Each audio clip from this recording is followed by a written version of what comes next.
नमस्कार, आप सभी का स्वागत करता हूं अपने YouTube चैनल सुरेंद्र सिंह बोरा में। साथियों, आज बात करते हैं BEd versus BTC Chhattisgarh high court की। बीएड डिग्री धारकों को जो सहायक शिक्षक हैं उनको हाई कोर्ट का तगड़ा झटका लगा हुआ है।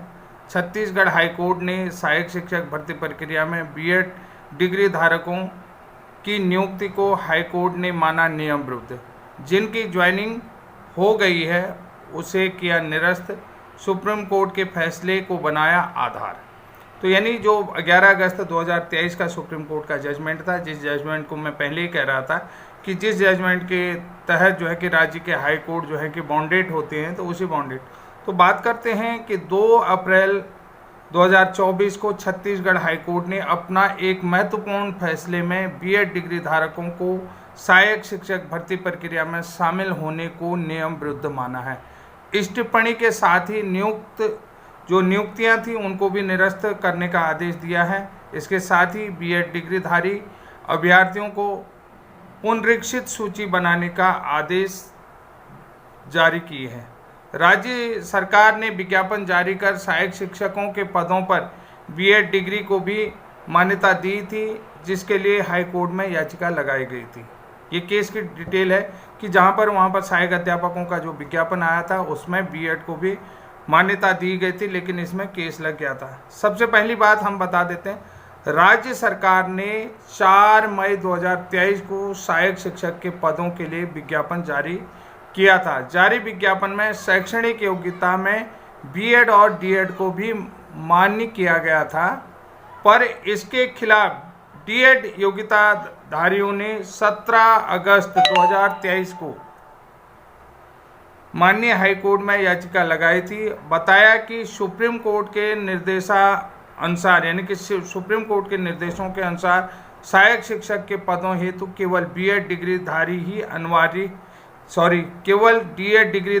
अनिवार्य किए गए हैं और बीएड डिग्रीधारी सहायक प्राथमिक शिक्षकों को पद के लिए अयोग्य है। लिहाजा सहायक शिक्षक भर्ती में जो भी सेवा भर्ती नियम, शर्तें एवं विज्ञापन को निरस्त किया जाए। उन्होंने देखिए, जो हाई कोर्ट में जब 11 अगस्त 2023 का फैसला आया, तो उस फैसले के बाद 17 अगस्त को हाई कोर्ट में ये जो है कि याचिका दायर की थी कि जो विज्ञापन आया, जो विज्ञप्ति आई, उसे निरस्त किया जाए। लेकिन सरकार की यहाँ पर सबसे बड़ी गलती क्या रही कि विज्ञापन निरस्त नहीं किया गया।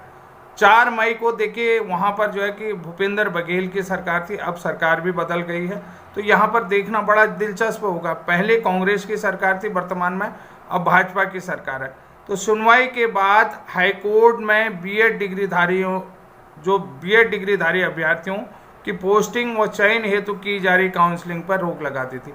यानी कि जब वहाँ सुनवाई हुई तो उसमें जो है कि हाई कोर्ट ने बीएड की पोस्टिंग यानी कि उनके सिलेक्शन को लेकर के काउंसलिंग में रोक लगा दी, जिससे बीएड डिग्री अभ्यर्थी जो है कि 28 अगस्त को जो है कि माननीय सुप्रीम कोर्ट में इस केस को चुनौती दी।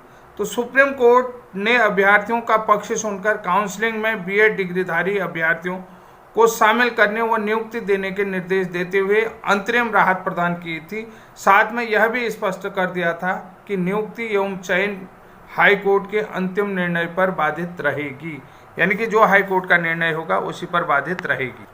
साथियों, पूरे केस को समझने की ज़रूरत है। जब हाई कोर्ट से जो है कि बीएड वाले हार गए थे तो केस सुप्रीम कोर्ट में गया। लगभग 28 अगस्त के आसपास, 29 अगस्त के आसपास सुप्रीम कोर्ट ने इनको अंतरिम राहत दी और इनको ज्वाइनिंग, काउंसलिंग सभी में ज्वाइनिंग देने का भी आदेश हुआ, काउंसलिंग में बैठने का भी आदेश हुआ, सारी चीज़ें नियुक्ति देने का भी आदेश हुआ। कि उन्होंने कहा कि ये जजमेंट जो है कि हाई कोर्ट से ही कंप्लीट होगा, यानी कि हाई कोर्ट के अंतरिम आदेश पर ही निर्धारित किया जाएगा।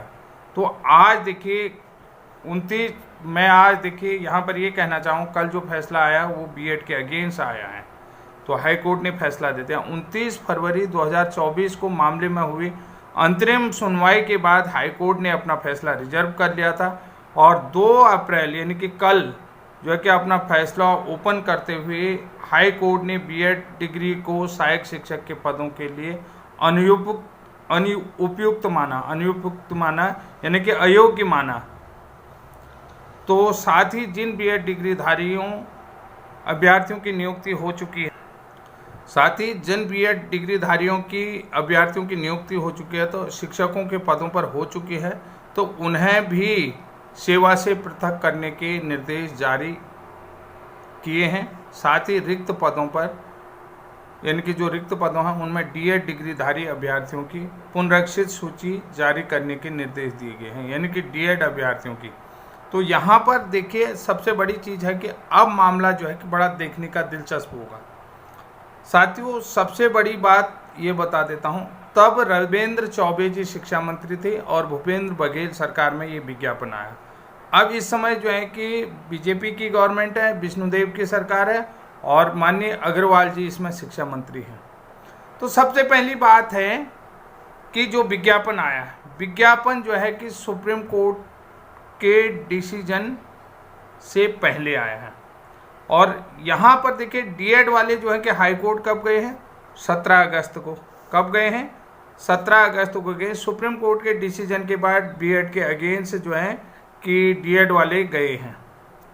ये सबसे बड़ी बात है। यहाँ पर जो है कि बीएड का ये पॉइंट भी मजबूत रहता है कि जो विज्ञापन आया है वो मई में आया है। मई में विज्ञापन आने के बाद जो है कि भर्ती प्रोसेस लगभग पूरी हो चुकी थी, काउंसलिंग शुरू हो गई थी, काउंसलिंग भी। अब देखिए 13 मार्च को सुप्रीम कोर्ट का जो ऑर्डर बीएड के पक्ष में आया है 13 मार्च 2024 में, कि जिसमें सुप्रीम कोर्ट ने बीएड का डेटा मांगा है, विज्ञापन संबंधी जो जानकारियां मांगी हैं और कितने ऐसे बीएड अभ्यर्थी हैं जिनकी नियुक्ति हो चुकी है, सभी राज्य सरकारों से और यूनियन टेरिटरी से, सभी केंद्र शासित प्रदेशों से इसकी डिटेल मांगी है। और कहाँ पर अभी भर्ती जो है कि प्रभावित हो रही थी सुप्रीम कोर्ट के फैसले से, जहाँ अभी विज्ञापन नहीं आए हैं, ये सारी डिटेल वहाँ पर से मांगी गई है। और क्या ब्रिज कोर्स जैसा कोई चीज़ होती है, क्योंकि सबसे पहली बात बताता हूँ, पेडागोजिकल एस्पेक्ट के कारण ही, पेडागोजिकल वीकनेस के कारण ही बीएड वाले जो है कि 1 से 5 तक जो है कि इनके पेडागोजिकल वीकनेस के आधार पर ही इनको जो है कि अनट्रेंड माना है 1 से 5 तक पढ़ाने के लिए। अब रही बात, दूसरा पॉइंट भी बात था, क्योंकि हमेशा हर कोर्ट में यही कहा गया कि डीएड को केवल 1 से 5 तक ही दिया जाता, जबकि डीएड को प्रमोशन के माध्यम से जो है कि 9th 10th में तक दिया जा रहा, और 1 से 5 और 6 से 8 तक तो ये बराबर जो है कि नियुक्ति पा रही, किसी भी विज्ञापन के माध्यम से डायरेक्ट इनकी वो नियुक्ति दी जाती है। तो ये भी एक बड़ी बात है। अब यहाँ पर देखिए जो सुप्रीम कोर्ट का डेटा है सभी राज्यों से मांगा जाएगा और कितने लोगों की। अब पहली बात ये बता देता हूँ कि ये जो माननीय हाईकोर्ट ने आदेश दिया है, इस समय तो आचार संहिता है, इस समय तो कुछ भी नहीं हो सकता, केवल लिस्टें जारी करी जा सकती हैं। 2 महीने के आसपास समय इसमें लगेगा। 2 महीने के भीतर ये लिस्टें सारी जो है कि राज्य सरकार को लिस्ट बनानी पड़ेगी और शासन के तरफ से जब ये लिस्ट कोर्ट को भेजी जाएगी तो निश्चित रूप से इसमें कोई न कोई एक्शन लिया जाएगा, क्योंकि शासन की भी जवाबदेही ऐसे में हो गया। अब ऐसी एक चीज़ और बता देता हूँ, पूर्व में ऐसे नियुक्त शिक्षक हैं जिनके पास 2014 से 2021 तक अभी तक 23/8/2010 के एनसीटी के गाइडलाइन के अनुसार प्राथमिक शिक्षक बनने के लिए न्यूनतम योग्यता नहीं है। ऐसे भी कई शिक्षक अभी नौकरी कर रहे हैं। और दूसरी बात इसमें बताता हूँ, टेट गाइडलाइन फरवरी 2011 का भी अनुपालन वो शिक्षक नहीं करते, यानी कि टेट गाइडलाइन के अनुसार भी उनकी योग्यता नहीं है। तो सबसे बड़ी बात साथियों यहाँ पर देखिए, पूरी हमने आपको डिटेल बताया कि कैसे कैसे ये केस हुआ। इस केस की पूरी समरी हमने बताई कि 17 अगस्त को जब विज्ञापन जो है कि मई में आता, उसके बाद भर्ती प्रोसेस आदि खत्म हो जाती है। उसके बाद सुप्रीम कोर्ट के आदेश के बाद इन लोगों ने हाई कोर्ट में याचिका लगाई है कि विज्ञापन निरस्त होना चाहिए। तो सबसे पहली बात है कि विज्ञापन निरस्त होने के बाद नया विज्ञापन आना चाहिए। अब यहाँ पर देखिए, विज्ञापन निरस्त न करना और डीएड को काउंसलिंग में शामिल करते हुए बीएड को बाहर करना, क्योंकि सुप्रीम कोर्ट का ही एक आदेश है कि आप एक बार विज्ञापन निकलने के बाद विज्ञापन के शर्तों को तोड़ मरोड़ नहीं सकते हैं। ये सुप्रीम कोर्ट का आदेश है, बहुत जगह हमने देखा भी है। ठीक है। दूसरी बात, जिस दिन से विज्ञापन आ जाता है उसी दिन से भर्ती प्रक्रिया में शामिल मानी जाती है, भर्ती प्रक्रिया जारी मानी जाती है। तो यानी कि इन लोगों की जो भर्ती प्रक्रिया जारी है तो उसी दिन से ये जारी माने जाएंगे। इन्हें जो है कि ये इफेक्ट नहीं करेगा, ये इनके लिए सेफ पॉइंट है। बहुत सारे लोग कहते हैं कि मैं बीएड के पक्ष में बात करता हूँ, डीएड के पक्ष में नहीं बात करता हूँ। और दूसरी बात जो है कि जो सुप्रीम कोर्ट ने अभी 13 अगस्त की जो सुनवाई है उसमें डेटा मांगा है, डेटा मांगा है राज्यों के विज्ञापन में। यानी कि सुप्रीम कोर्ट ने अपने शब्दों में स्पष्ट कह दिया है कि जो शिक्षक नियुक्ति पा चुके हैं तो उनको हम नौकरी से हटा तो नहीं सकते हैं, तो उनके लिए कोई न कोई ऐसा प्रावधान बनेगा जिससे कि उनकी जो साइकोलॉजिकल यानी कि पेडागोजिकल वीकनेस है उसको पूरा किया जा सकता है। तो ऐसा कोई प्रशिक्षण प्रावधान देश में है क्या?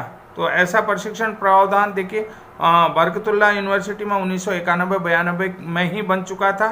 उसके बाद NIOS DLED के माध्यम से NCT ने एक बार प्रशिक्षण करा चुकी है 2017 से 2019।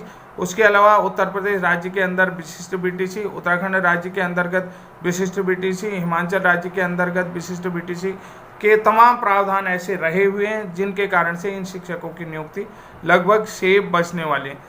दूसरी बात है कि उत्तर प्रदेश के तमाम मामले ऐसे हैं कि जिनमें जो है कि विशिष्ट BTC प्रशिक्षण प्राप्त अभ्यर्थियों को ज्वाइनिंग न मिलने के बाद अभी तक कोर्ट की तरफ से एज में भी रिलैक्सेशन दिया गया और उन्हें जो है कि भत्ता भी मासिक भत्ता भी उनको दिया जा रहा है, यानी कि बेरोजगारी भत्ता उनको दिया जा रहा है। लगभग 3,000 रुपये के आसपास बेरोजगारी भत्ता उन लोगों को मिल रहा है। तो ये सुप्रीम कोर्ट के ही डिसीजन है। इनमें जो लोग कंप्लीट जिनके पास RT एक्टों के अनुसार तो कंप्लीट योग्यता है प्राथमिक शिक्षक बनने के लिए, तो ये बहुत सी चीज़ें हैं कि कुल मिलाकर के मैं ये मानता हूँ डिसीजन तो ज़रूर आ गया है, लेकिन इनको निकालना कठिन होगा और इन लोगों को नहीं निकाल पाएगी क्योंकि सरकार की पहले जवाबदेही होगी, सरकार फिर इनके पक्ष में जो है कि अपना पक्ष रखेगी। तो ये काफ़ी लंबा प्रोसेस है, इतनी जल्दी आसानी से निकलने वाले नहीं है।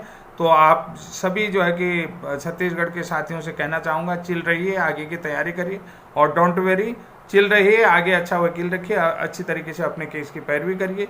तो तब तक के लिए जय हिंद, जय उत्तराखंड।